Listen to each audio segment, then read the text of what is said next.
Shalom Alehem. Apa kabarnya?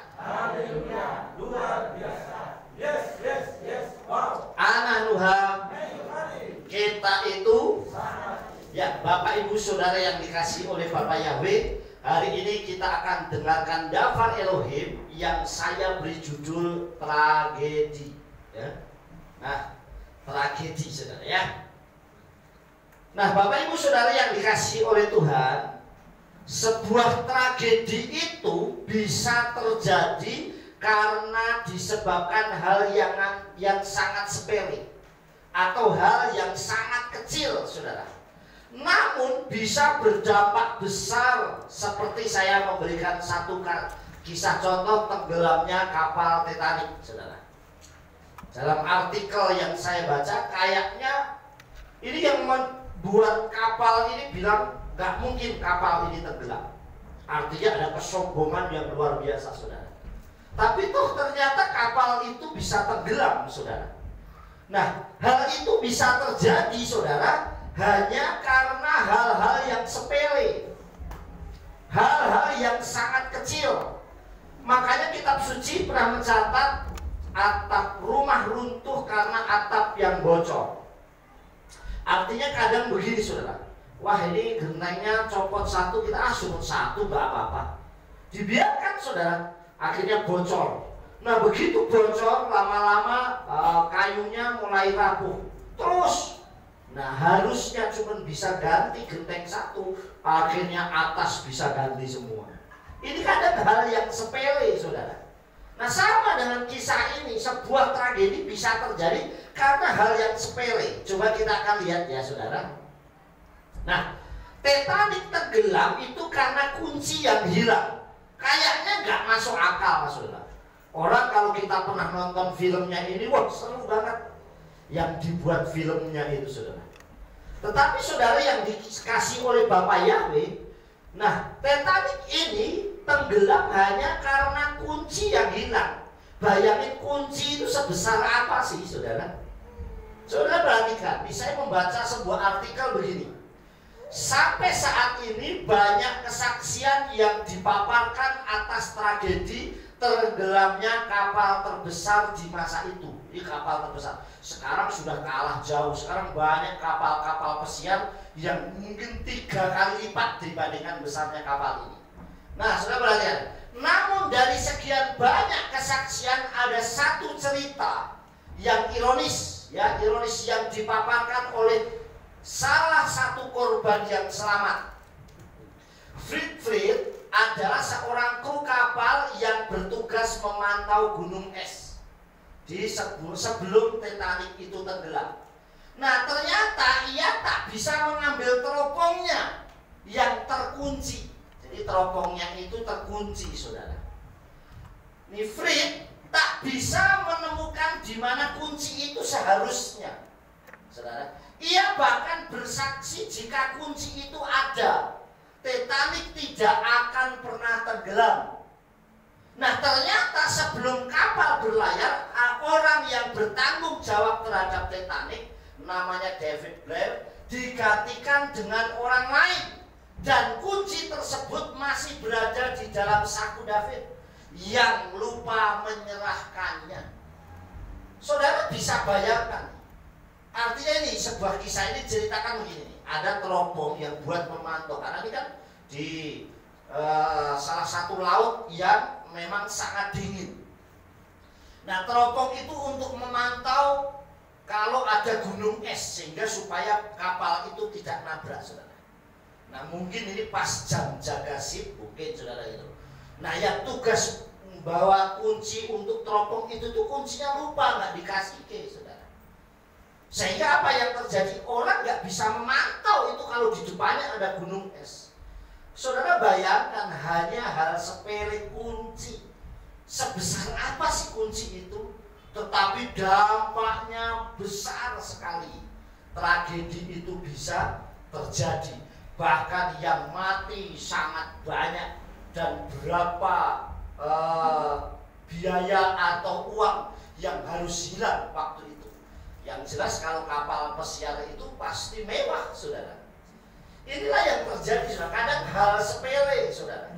Kadang kita mengabaikan hal yang sepele. Makanya ada sebuah kisah ilustrasi atau hal hutan yang besar itu bisa terbakar hanya karena korek api yang kecil, saudara. Cuma korek masa bisa bakar hutan? Loh, jangankan korek, saudara. Beberapa bulan yang lalu, berapa bulan ya, itu Merbabu sempat kebakaran, ya. Ini ada orang relawannya di sini, Mbak Laras tuh. Nah, saudara, kebakaran sampai beberapa hektar Merbabu. Saudara, kadang hutan terbakar itu bukan karena api juga, bukan karena korek, saudara. Tetapi saudara tahu apa? Karena orang minum, tahu ya, minum air mineral, aqua atau aqua gelas atau aqua botol tidak habis. Saudara tahu tidak habis. Kemudian begitu tidak habis dibuang, saudara.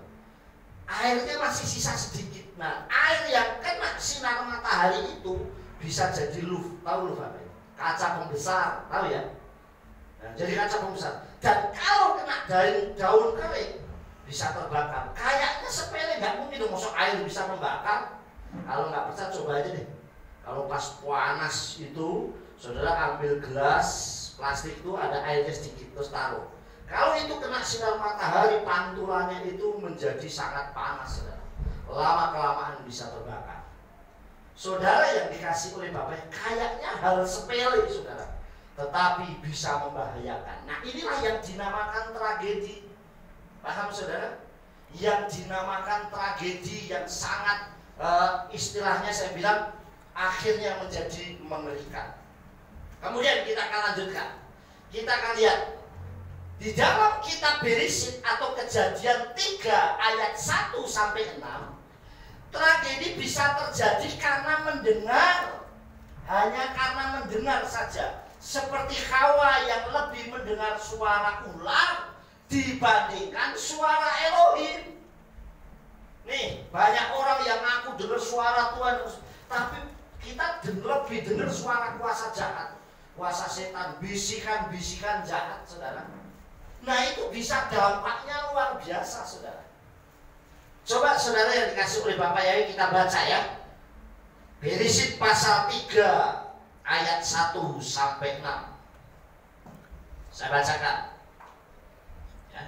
Adapun ular itu cerdik lebih dari segala binatang liar di padang yang telah Yahweh Elohim jadikan. Dan dia berkata kepada wanita itu, benarkah Elohim berfirman bahwa kamu tidak boleh makan dari semua pohon di taman ini? Dan wanita itu berkata kepada ular itu, kami boleh makan buah dari pohon di taman ini, tetapi buah dari pohon yang ada di tengah-tengah taman itu Elohim telah berfirman, kamu tidak boleh memakannya atau menyentuhnya, karena engkau akan mati. Jangankan makan, nyentuh saja nggak boleh, saudara.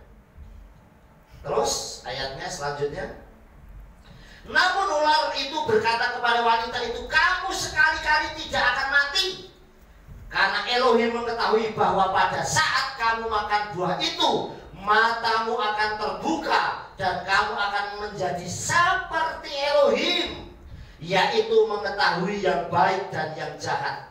Dan wanita itu melihat bahwa pohon itu baik sebagai makanan, dan karena daya tariknya bagi mata serta pohon yang diinginkan untuk menjadikan bijaksana, maka dia memetik buahnya dan memakannya, dan juga memberikan kepada suaminya yang ada bersamanya, dan dia memakannya. Hanya lebih mendengar suara Satan.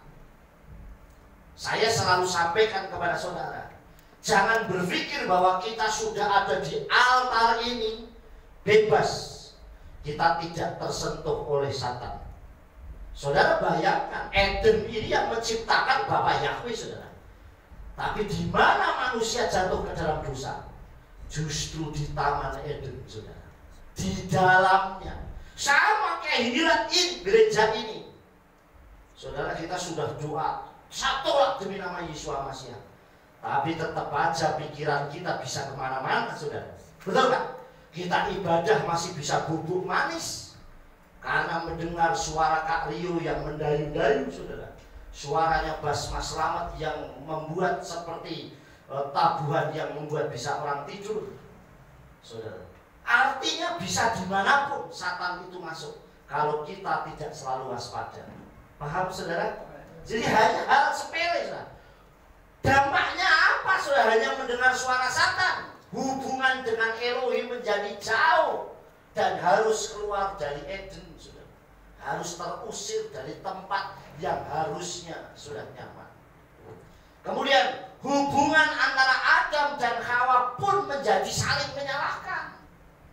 Begitu sudah jatuh, saudara. Nah, ini umum sifat manusia itu seperti itu.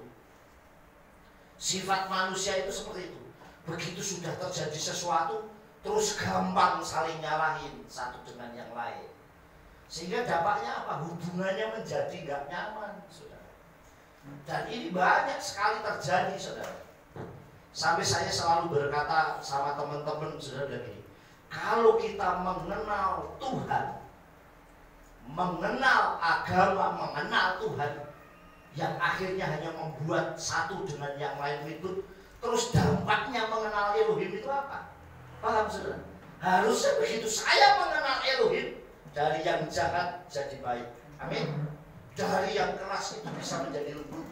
Artinya mengenal Tuhan itu bisa saling mengasihi, karena Bapa Yahweh sangat mengasihi umatnya. Amin. Ini sama-sama mengenal Bapa Yahweh aja ribut terus, saudara. Ini kan aneh, saudara. Harusnya gitu mengenal Bapa, katanya begini, wa ahabta et Yahweh Eloheka bekal vavka uvekal nafseka uvekal meodeha, kasihlah Yahweh Elohimmu dengan segenap hatimu, terus dengan segenap jiwamu dan dengan segenap kekuatan. Kemudian wa ahabta lereha kamoha, dan kasihilah sesamamu seperti dirimu sendiri. Nah, katanya mengasihi sesama seperti diri kita sendiri. Masa hanya beda pandangan, sama-sama penyembah Bapa Yahweh Yesus Masih, musuhan, saling celah-mencela. Nah, mengenal kebenarannya di mana, saudara? Paham? Jadi saudara yang dikasih oleh Bapa Yahweh ini contoh yang pertama. Tragedi bisa terjadi sesuatu hal yang hanya gara-gara hal sepele, saudara. Termasuk Hawa. Akhirnya bilang, ular itu loh yang kau tempatkan. Adam ditanya, no, Hawa yang kau tempatkan di sisiku, dia yang memberi aku makan. Saling menyalahkan, saudara. Saudara yang dikasih oleh Bapak ya, ini yang pertama, saudara. Kita lihat ya, lanjut. Jadi tragedi bisa menyebabkan akhir yang kurang baik atau bahkan sangat menyedihkan. Ini beberapa tahun yang lalu terjadi juga. Orang bisa saling bakar-membakar, kerusuhan ada di mana-mana, kadang bisa keributan di mana-mana, saudara. Kenapa? Karena hal sepele, saudara.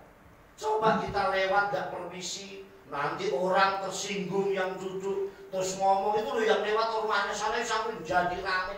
Hal yang sepele sebenarnya, saudara. Tragedi bisa di mana-mana. Apalagi kalau orang yang gampang dihasut, waduh, berat, saudara. Termasuk orang-orang yang sudah mengaku mengenal Elohim, yang mengaku ada Ruach HaKodes, kadang satu dengan yang lain saling menghasut, dan itu sangat berbahaya. Harusnya kita peka bahwa itu dosa. Paham, saudara? Sudah yang berhubungan dengan dosa itu stop. Saya tidak akan mau terima.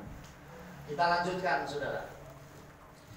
Dosa Saul karena lebih takut kepada rakyatnya daripada mendengar suara Abba Yahweh, akhirnya Saul pun tertolak di hadapan Elohim. No, hanya gara-gara lebih takut sama rakyatnya dibandingkan sama suara Tuhan. Saudara yang dikasih oleh Bapak Yahweh, berapa banyak orang yang merasa saya bisa memberkati banyak, ngatur. Saudara, akhirnya merasa saya bisa, wah, saya bisa membeliin ini AC, membeliin apa segala macam. Akhirnya nanti begini ya Pak, tolong begini ya Pak. Saudara, saya orang yang tidak mau diatur oleh apapun. Makanya saya kalau menyiapkan daftar Elohim itu jauh sebelumnya, sesuai dengan apa yang Tuhan berikan kepada saya. Amin, saudara.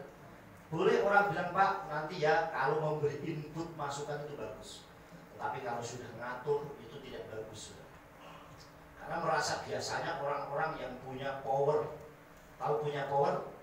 Punya power itu orang yang wah mungkin kehilat ini yang beliin siapa, misalnya gitu. Tanahnya yang beliin siapa. Nah sehingga orang mulai merasa aku kan yang bisa lakukan itu. Nah ini yang banyak terjadi. Coba kita lihat Saul. Kenapa Saul sampai begitu? Kita lihat di dalam kitab 1 Samuel. 1 Samuel pasal yang ke-15. Saya bacakan ayat yang ke-15 ya. Nih, sampai 26. Dan Saul menjawab mereka. Mereka telah membawanya dari Amalek karena orang-orang merasa sayang terhadap yang terbaik dari ternak dan dari binatang gembala itu dengan maksud untuk dipersembahkan kepada Bapa Yahweh Elohimmu. Dan sisanya kami telah menumpasnya. Ini sebuah kisah di mana waktu orang Israel bisa mengalahkan orang Amalek dan yang lainnya, saudara. Kemudian barang-barang jarahannya diambil. Bapak Yahweh berfirman, habiskan semua. Itu tidak boleh sisa. Cuman yang baik-baik yang menurut pandangannya bagus diambil barang jarahan itu. Kemudian apa yang terjadi? Ayatnya saudara perhatikan. Kayaknya rohani, saudara perhatikan ya. Dengan maksud untuk dipersembahkan kepada Bapak Yahweh. Baik kan? Loh saya korupsi banyak, nanti tak buat bantu pembangunan gereja ini supaya jauh lebih besar. Kayaknya baik bantuannya, saudara. Paham saudara? Perhatikan ya. Terus lalu Samuel berkata kepada Saul, berhentilah dan aku akan menyatakan kepadamu apa yang telah Yahweh katakan kepadaku tadi malam. Dan Saul berkata kepada Samuel, katakanlah. Dan berkatalah Samuel, bukankah engkau meskipun engkau kecil menurut pandanganmu sendiri, engkau menjadi pemimpin atas suku-suku bangsa Israel, dan Yahweh telah mengurapi engkau sebagai raja atas Israel. Kamu itu kecil menurut kamu, tapi karena Bapa Yahweh engkau bisa diangkat jadi pemimpin. Paham saudara? Terus ayatnya ya. Juga Yahweh telah mengutus engkau dalam satu perjalanan serta berkata, pergilah dan tumpaslah orang-orang berdosa itu, orang Amalek, dan berperanglah melawan mereka sampai mereka dipunahkan. Ini gambaran dengan kita. Begitu kamu mengenal kebenaran, jauhkan dosa. Tumpaslah artinya hilangkan semua yang berhubungan dengan dosa. Paham sudah? Saya mulai bertobat. Aku yang dusta, saya mulai tidak berdusta.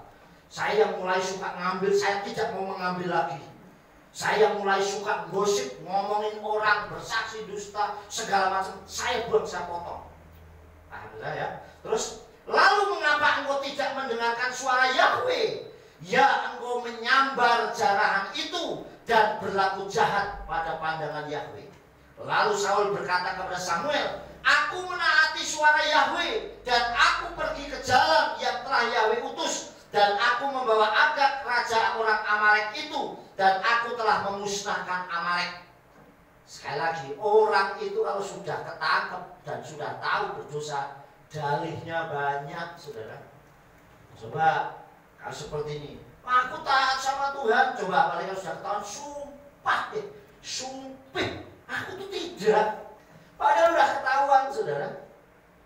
Tapi waduh, nanti pakai nama Tuhan. Saya lihat banyak orang kalau ketangkep ngapain kayak langsung demi Tuhan, saya enggak, demi pokoknya demi deh. Sudah pakai nama Tuhan, saudara. Perhatikan ya terus. Dan dari jarahan itu rakyat mengambil kambing, domba, dan lembu sapi, barang yang utama yang dikhususkan untuk dikorbankan bagi Yahweh Elohim di Gilgal. Nah seakan-akan rohani. Ini kan saya ambil kan barang-barang yang untuk persembahan kepada Bapa Yahweh. Rohani kan saudara? Sangat rohani ya kelihatannya. Terus, dan Samuel berkata, apakah Yahweh senang dengan persembahan-persembahan bakaran dan korban-korban persembahan? Sama seperti menaati suara Yahweh. Ketahuilah, menaati lebih baik daripada mempersembahkan korban. Mendengar lebih baik daripada lemak-lemak domba jantan. Kamu memang bisa memberikan pesanan, tapi kamu mendengar suara Tuhan itu jauh lebih dahsyat. Amin. Mendengar suara Bapa Yahweh lebih taat, itu luar biasa, saudara. Terus Sebab dosa ramalan adalah pemberontakan dan kejahatan serta penyembahan terafim adalah kedegilan. Sebab engkau telah menolak daftar Yahweh, maka dia juga telah menolak engkau menjadi raja. Hal sepele, disuruh menyelesaikan tapi tidak menyelesaikan, saudara. Lanjut nih. Dan Saul berkata kepada Samuel, aku telah berdosa karena aku telah melanggar perintah Yahweh dan perkataanmu. Karena aku telah takut terhadap rakyat, dan aku telah mendengar suara mereka hanya gara-gara takut di demo. Hanya gara-gara takut di demo sama rakyatnya, si Saul ngikutin rakyatnya. Terus, dan sekarang ampunkanlah dosaku dan kembalilah bersamaku, dan aku akan menyembah Yahweh. Namun Samuel berkata kepada Saul, aku tidak akan kembali bersamamu, karena engkau telah menolak daftar Yahweh, dan Yahweh telah menolak engkau menjadi raja atas Israel. Ngeri ya saudara? Jadi kayaknya hal sepele, kayaknya hal rohani. Makanya kalau ikut Tuhan, pakai hati yang sungguh-sungguh. Amin. Sudah, saya selalu ngomong secara khusus untuk kehidupan Tuhan Yahweh. Kenapa? Karena seorang gembala diajar untuk membawa kehilatnya itu bisa menjadi mempelai Yeshua HaMashiach. Amin. Menjadi mempelai yang tamim. Makanya sekarang ini sudah kita mendengar banyak hal. Terjadi perang di mana-mana, terjadi banyak hal. Artinya waktunya Tuhan sudah saksikan. Nah, kalau tahu Tuhan waktunya sudah saksikan, ya apa yang kita lakukan? Buat diri kita benar, bukan di pandangan manusia, tapi benar di pandangan Bapa Yahweh Elohim. Amin. Karena yang menilai, saya kasih tahu saudara, kita mau bilang saya takut akan Tuhan seperti Saul, di hadapan Bapa Yahweh semuanya transparan. Paham saudara? Kalau misalnya, Pak, saya nggak lakukan tadi, saya nggak lakukan ini. Saudara siapapun termasuk saya pun bisa aja bohong sama siapapun. Tapi di hadapan Bapa Yahweh tidak ada yang tersembunyi. Paham saudara? Jadi artinya kita sungguh-sungguh bagaimana mengikuti Elohim itu. Kita lanjutkan. Lebih mendengarkan suara Elohim melalui Ruach HaKodes akan menjadikan hidup kita lebih baik. Paham saudara? Mendengar. Ini gambaran bagaimana Samuel dipanggil saudara. Samuel ini kan dititipkan sama Imam Eli saudara, di bait Elohim. Kemudian apa yang terjadi saudara? Waktu Samuel dipanggil, Samuel, wah dia lari saudara, ketemuin Imam Eli. Bapak memanggil aku. Enggak, tidurlah lagi. Terus dia tidur lagi, panggil lagi, Samuel. Dia datang lagi karena memang anak ini penurut dan mendengar suara Elohim. Aku tidak memanggilmu, tidurlah kembali, tidur lagi. Sampai akhirnya begitu dia dipanggil lagi, oh ini pasti Bapak Yahweh yang panggil, itu Tuhan yang panggil. Waktu itu Imam Eli langsung berkata saudara, kalau mau dipanggil berkatalah ini aku. Saudara, begitu Samuel inilah aku ya Bapak. Dia mendengar suara Elohim. Amin. Nah sekarang ini juga banyak orang yang sering mengatasnamakan Tuhan.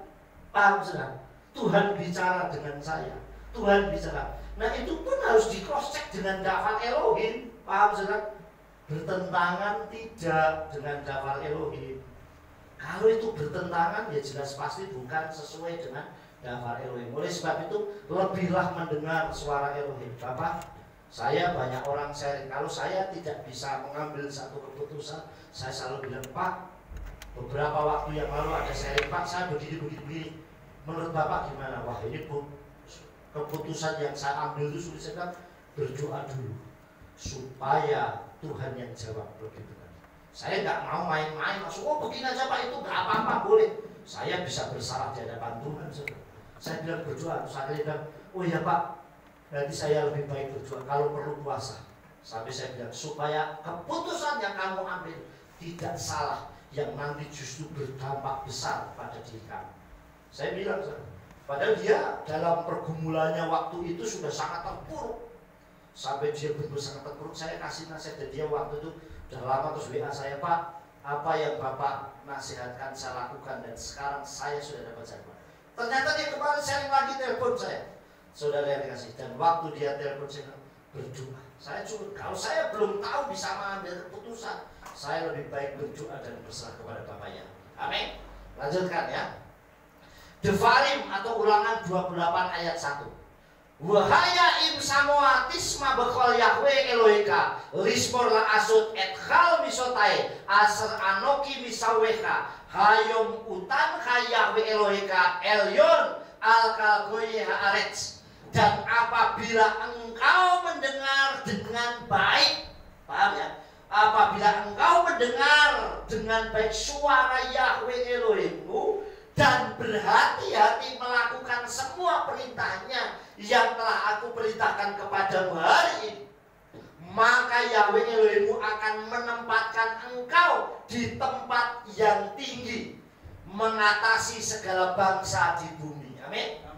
Jadi bukan hanya mendengar toh suara Yahweh Elohim, tetapi juga di sini katakan bertindak hati-hati, enggak ceroboh, enggak gerusa-gerusu, enggak main serobat sana serobat sini, tidak. Bertindak hati-hati untuk melakukan semua perintah Bapak Yahweh. Saya melakukan ini membuat saya bisa jatuh dalam dosa apa tidak? Tidak begitu, saudara. Tidak main tembak saja sebenarnya. Aku perintah padamu, maka Yahweh akan menempatkan engkau di tempat yang tinggi. Coba kita lihat. 1. Mendengar suara Yahweh Elohim. Mulai banyak berdoa. Tuhan, apa yang saya lakukan benar enggak? Tuhan, saya mau mendengar suara. Yang kedua, berhati-hati melakukan dafar dan perintah Elohim. Yang ketiga, apa Yahweh Elohim akan menaikkan dan menaruh kita di posisi atas seperti ini, saudara ya. Nih, artinya kita semakin naik. Makanya semalam waktu di RF sampaikan iman yang luar biasa itu iman yang terus naik. Bukan naik, turun, naik, turun, naik, turun. Saudara, tetapi semakin dia akan naik terus. Dan itu akan ketahuan di saat orang itu memiliki iman yang besar apa tidak, itu ketahuan di saat dia dalam pergumulan. Nah, belum dalam pergumulan mah tenang-tenang aja, semuanya enjoy. Tapi begitu dalam pergumulan, saudara, baru akan ketahuan di imannya seberapa besar imannya, saudara. Nah, kita akan lanjutkan, saudara. Ya.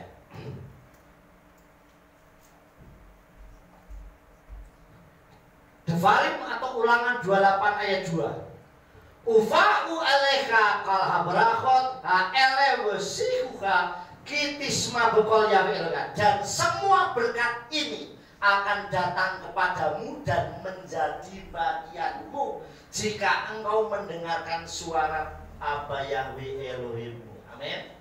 Selain kita bertindak hati-hati, kita juga mendengarkan suara Abba Yahweh Elohim, kita dibuat semakin naik. Dan coba perhatikan ayatnya pelan-pelan ya. Dan semua berkat ini akan datang kepadamu. Kita nggak perlu nguber-nguber berkat, tapi berkat yang mendatangi kita. Amin. Hanya gara-gara kita taat akan dafar Elohim. Amin. Kita nggak perlu sampai waduh berat. Nanti saudara akan takjub sendiri, saudara. Loh, ini kok bisa seperti ini ya? Kok Tuhan buat seperti ini ya? Keajaiban Tuhan luar biasa. Kita akan lanjutkan. Yang pertama, saya kasih satu kisah. Kedekatannya Noah dengan Elohim membuat keberhasilannya menjadi nahkoda yang bisa membawa bahtera menghadapi air bah dan menyelamatkan generasi penerus di bumi, sehingga Noah disebut sahabat Elohim. Paham, saudara? Karena kedekatannya, orang yang dekat dengan Elohim menjadi sahabatnya Elohim, sahabatnya Bapak Yahweh. Seperti Noah, dia bisa mengendalikan kapal di tengah badai yang sangat luar biasa. Saya yakin apa yang pernah dialami Nuh belum pernah terjadi di zaman sekarang. Padahal kalau saudara pikir sekarang ini kapal Titanic saja yang luar biasa mewahnya bisa tenggelam. Tapi saudara bisa bayangkan, di kitab suci dicatat bahwa kapal atau bahtera Noah itu terdampar di Gunung Ararat. Artinya kan nggak terdampar di pelabuhan Semarang. Yang artinya memang di bawah ini di gunung, berarti memang volume air waktu itu sangat besar dan gelombangnya sangat besar, saudara. Tetapi toh bahteranya Noah bisa selamat, saudara. Kenapa? Karena selain dia nahkodanya, di dalamnya ada apa Yahweh Elohim. Amin. Makanya selama di dalam bahtera, entah pekerjaan kita, rumah tangga kita, kehilat kita, gereja kita, nahkodanya apa Yahweh Elohim bersama Yesus Masih, maka kapal kita tidak akan pernah tenggelam. Amin. Ini bukti kenapa? Karena Noah mendengar suara Bapa Yahweh Elohim, dia taat. Hei Noah, buat bahtera, ikut aja. Dia nggak sampai dia nggak wah Tuhan, wah susah, peralatannya kan nggak canggih, masa ya, saya juga nggak bayang bagaimana cara motong kayu zaman dulu, bagaimana cara membuatnya, saudara. Tapi yang jelas yang penting taat. Kalau Bapak Yahweh suruh, pasti Bapak Yahweh juga bereskan. Amin. Kalau sudah suruh, pasti bertanggung jawab. Hal kayak gini saya sudah sampaikan kepada saudara. Waktu talmidimnya Yeshua bilang, Yeshua sampaikan sama talmidimnya, bertolaklah engkau seberang, aku mau berdoa. Kemudian dia bertolak di tengah laut, di tengah danau itu, kapalnya diserang. Kalau yang suruh Yeshua bertanggung jawab. Sehingga sekalipun itu di tengah danau yang gelombangnya besar, Yeshua sanggup mendatanginya. Amin. Yeshua berjalan di atas sampai talmidnya, itu hantu. Bukan, kalau memang engkau guru, suruh aku jalan, nah, Pak jalan saja. Itu bukti sebesar gelombang apapun. Kalau kita dengar suara Elohim, kita nggak akan pernah tenggelam. Dan Tuhan akan mendatangi di saat dalam pergumulan. Coba kita lihat Bereshit 6 ayat 9 ya. Bereshit atau Kejadian 6 ayat 9. Inilah silsilah Noah. Noah adalah seorang pria yang benar. Ia tidak bercela di antara orang-orang sezamannya. Noah hidup bergaul dengan Elohim. Kata bergaul, bersahabat dengan Elohim. Makanya Noah disebut sahabatnya Elohim. Amin. Kita bersahabat dengan orang baik saja wis senangnya luar biasa. Aku nak dulan rokai kok alasannya ayem ya. Saudara, paham? Coba saudara dikasih oleh Tuhan. Nih saya kasih contoh. Saya di rumah ini, teman saya ini orang yang usianya di atas saya. Mbah kabeh bisa. Panggilannya wis mbah. Tapi mereka pergi sama saya, istrinya senang saja. Karena nggak mungkin saya menjerumuskan. Misalnya kepepetin, yo nyanyi, karena orangnya udah seneng nyanyi, nyanyinya di rumah saya. Paham sih? Wah mesti aman sih. Coba kalau misalnya ini punya suami istri. Saja sing suka ngejak dulan ini orangnya mungkin aneh, banyak masalah. Saya yakin istrinya curiga ngajak nengdi, kayak begitu saudara. Tapi kalau orangnya bener lurus ya dia tenang-tenang aja, paham saudara? Kita lanjutkan ya. Yang kedua, selain Noah, yang kedua, ketaatannya Abraham karena menuruti setiap perintah Abah Yahweh sampai tempat yang dijanjikan. Sehingga Abraham dijuluki bapa segala orang beriman atau orang percaya. Amin. Taat. Abraham nggak tahu, keluarlah engkau dari tanahmu, saudara, dan aku akan membawamu ke tempat yang aku tunjukkan. Abraham kemana ya Tuhan? Terus ke tanah Kanaan. Kanaan di mana sih? Aku nggak tahu. Belum ada GPS, nggak nanya-nanya begitu Tuhan. Pokoknya Tuhan suruh saya lakukan. Coba kita lihat Bereshit pasal 17 ayat 5. Dan namamu tidak lagi disebut Abram, tetapi namamu akan menjadi Abraham, karena aku telah menetapkan engkau sebagai bapa banyak bangsa. Kenapa namanya bukan Abram tapi Abraham? Saya beberapa waktu yang lalu sudah menyampaikan khotbah judulnya Abraham. Af itu dari kata Bapa, Am itu umat, dari banyak umat. Saudara, saya nggak ulang ini lagi ya. Kita lanjutkan. Yang ketiga, kepandaian dan ketekunannya Mose membawa keberhasilan membebaskan orang Israel dari perbudakan di Mitsraim. Ini ya, kepandaian dan ketekunannya Mose. Makanya saya bilang Mose ini sekalipun ngomong, saya katakan aku tuh penat lidah. Tapi kalau dia itu sekolah gelarnya paling banyak. Saya sudah sampaikan, kalau seandainya sekolah zaman sekarang gelarnya banyak, saudara. Satu, dia pasti insinyur. Kenapa kok insinyur? Dia bisa membuat kemah suci atau tabur kakal. Artinya pinter membuat sesuatu. Kalau dia itu membawa pasukan, bawa bangsa Israel keluar dari Misraim, pasti wis presiden, betul nggak? Terus perang melawan orang Amalek, dia mimpin menang, mesti pangkatnya wis jenderal, betul nggak, saudara? Jadi begitu ada orang sakit dibawa kepada imam atas seizinnya, mesti dia juga dokter, ya nggak, saudara? Makanya gelarnya banyak kalau sekarang ini ada, makanya dia julukin orang yang sangat pandai. Dia bisa berbagai macam bahasa dan sebagainya, saudara. Dia Semot pasal 3 ayat 10. Dan sekarang pergilah, aku akan mengutus engkau kepada Farao, dan bawalah umatku Bani Israel keluar dari Misraim. Kenapa Mose? Bayangin, saudara. Saya bayangin ini Mose itu disuruh bawa bangsa Israel. Berapa ratus ribu orang yang keluar.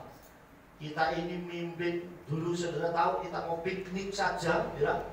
War piknik gurgo sak bis karo elep itu orangnya 50-an. Waduh, sesuk mau ngapain? Wah, apa yang harus dibawa? Persiapannya apa, saudara? Kok jangankan piknik deh, demo itu. Orang mau mimpin demo itu jajal mau 50. Waduh, sesuk semekei nasi bungkus sopo. Yang ini siapa sih, muridnya siapa? Ini Mose, berapa ratus ribu orang bisa keluar mimpin. Kalau nggak orang hebat nggak mungkin. Amin. Jadi saya lihat dia karena orang yang pandai dan tekun dalam menghadapi segala sesuatu. Kemudian yang keempat, keberanian Daud membawa keberhasilan dari seorang gembala menjadi raja Israel. Ini keberanian Daud, saudara. Dia bisa mengalahkan orang lain, takut, dia yang berani. Ini luar biasa, saudara yang kasih oleh Bapak. Jadi dia tidak membuat satu tragedi, tetapi justru dia membuat sesuatu yang bisa membawa dampak perubahan yang luar biasa. Amin. Ini semuanya bisa berdampak luar biasa, bukan karena tragedi, tapi hal yang bisa dia lakukan. Coba seperti keberanian 2 Samuel 5 ayat 4. Saya baca dulu ya. 2 Samuel 5 ayat 4. Dan Daud berumur 30 tahun ketika dia menjadi raja. Dia memerintah selama 40 tahun. Oh, dia menjadi raja. Terus ayat 12. Dan Daud mengetahui bahwa Yahweh telah menetapkan menjadi raja atas Israel, dan dia telah mengangkat kerajaannya karena umatnya Israel. Dari yang tadinya apa? Dia cuma sebagai gembala, saudara. Tetapi Bapak Yahweh perhitungkan dia dengan luar biasa. Tadinya nggak dianggap, kakak-kakaknya, saudaranya, bahkan Raja Saul nggak menganggap dia. Waktu dia ikut Saul aja justru mau dibunuh sama Saul, padahal dia menantunya Saul sendiri, saudara. Tetapi dia yang bisa merubah dirinya sendiri dengan luar biasa. Lanjut, yang kelima, kesetiaan Yohanan Pembaptis membawa keberhasilan. Membaptis Yeshua HaMashiach dan bukan ahli kitab atau orang Farisi. Kadang kita berkecil, Tuhan, saya ini siapa? Aku tuh gak siap. Tapi sudah bayangin, kenapa yang baptis Yeshua bukan ahli kitab, tapi justru Yohanan? Paham, saudara? Makanya jangan pernah berkecil hati. Tapi kalau kita sudah dipilih oleh Tuhan dan mendengar suara Bapa Yahweh dan kita lakukan, saya yakin berkat yang mendatangi kita. Buktinya Yohanan, Yeshua yang datang baptis aku nggak layak. Tetapi kenapa Yeshua yang mendatangi? Amin. Saudara, berapa banyak orang yang berbahagia begitu dikunjungi Yeshua. Saudara, saya kasih kisah nih sebelum kita baca dulu deh. Matius 3 ya, ayat 13. Matius 3 ayat 13. Nih. Kemudian datanglah Yeshua dari Galilea ke Yordan kepada Yohanan untuk dibaptis olehnya. Namun Yohanan mencegah dia dan berkata, seharusnya aku yang perlu dibaptis olehmu, malah engkau yang datang kepadaku. Jadi kalau orang yang taat, makanya saudara, kalau saudara itu disuruh melayani, jangan pernah begitu. Pak, misalnya ayo doa, aku tuh iso doa. Jangan pernah begitu. Sudah sederhana saja kalau disuruh doa. Atau mimpin pujian, Pak suaraku nggak bagus. Ya kalau suaranya nggak bagus, belajar supaya saya bisa nyanyi gimana caranya. Paham saudara? Jadi jangan pernah disuruh pelayanan. Ini perhatikan. Ini Yohanan bilangnya harusnya aku yang kau baptis, tapi malah justru Yesus. Dan selanjutnya akan tetapi sambil menanggapi Yesus berkata, turutilah sekarang, karena demikianlah yang seharusnya terjadi pada kita untuk menggenapi seluruh kebenaran. Maka dia pun menurutinya, dan sesudah dibaptis Yesus segera keluar dari air, dan tampaklah langit terbuka baginya, dan dia melihat ruah Elohim turun bagian seekor burung merpati dan datang ke atasnya. Artinya Yesus yang mendatangi Yohanan. Kenapa gak ahli kitab? Makanya orang yang dijumpai Yesus itu berubah. Bayangin waktu Yesus jalan, ada seorang yang namanya Sakai. Nah Sakai saya yakin pasti pejabat. Dia pemimpin ahli pajak, dia yang memungut pajak, saudara. Tapi dia rindu ketemu Yesus. Yesus terkenal kayak apa sih? Sampai dia lari karena pendek. Tapi saya yakin Sakai ini orang pintar. Gak mungkin kalau gak pintar dia jadi kepala pemungut cukai. Terus dia orang yang kaya. Nah biasanya orang yang pejabat orang kaya itu gak usah datang ibadah. Pak, besok ibadah di persekutuan tempat saya ya, yang datang tidak banyak. Nggak usah jemaah deh, pendeta aja pada datang semuanya. Ayo, betul nggak? Pak Nowo pengusaha nih, mungkin perusahaannya 3, ternak ayamnya ada 300.000. Nah, coba, Pak, besok ibadah di tempat saya, datanglah pendeta banyak. Ya Pak. Nah, saudara, tapi Sakai enggak, justru Sakai bilang aku pengen lihat Yesus. Tapi sekali lagi keribuan orang yang sungguh-sungguh. Sampai Sakai naik, dia katakan apa? Hei Sakai, aku mau ke rumahmu. Ini namanya pucuk dicinta ulang. Pengen kerinduannya Tuhan justru datangi. Amin. Kalau kita sungguh-sungguh. Nih, kesetiaan Yohanan Pembaptis membawa keberhasilan membaptis Yesus HaMasyiah dan bukan ahli kitab. Jadi kalau saudara pelayanan apapun pelayananmu itu berharga di dalam pelayanan. Amin. Saudara sangat berkata apapun pelayananmu tidak harus khotbah di mimbar. Saudara yang dikasih oleh Bapak tidak harus mimbar. Wah saya khotbah harus luar biasa. Makanya kalau disuruh pelayanan khotbah mantap saja. Jangan waduh Pak besok pelayanan ya begitu naik pertama. Ini kenapa kaki wis begini terus mantap aja. Saya sudah bilang kalau saya ada di sini berarti saya wakilnya Tuhan. Amin. Kalau kita sudah turun berarti kita bisa bersahabat sama. Amin. Itu ya. Saya makanya senang dekat sama siapapun sudah. Terus ini selanjutnya.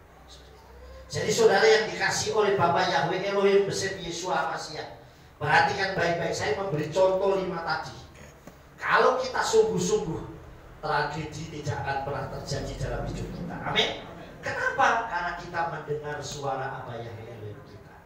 Dan saya yakin saat kita mendengar suara Bapa Yahweh dan bertindak hati-hati untuk melakukannya, maka berkat itu akan mendatangi. Segala berkat itu akan datang kepadamu. Saudara, jujur saya bangga terhadap Kehidupan Tujuan Yahweh. Dulu awal saya masuk di sini yang ibadah cuma beberapa orang, tetapi sekarang selalu ibadah banyak orang yang datang, bahkan dari mana-mana. Kenapa? Karena Bapa Yahweh saya yakin saat kita sungguh-sungguh Tuhan akan kirimkan jiwa-jiwa dari mana-mana. Yang terakhir saudara bangkit berdiri ya. Kita baca bersama-sama. Siap? Siap?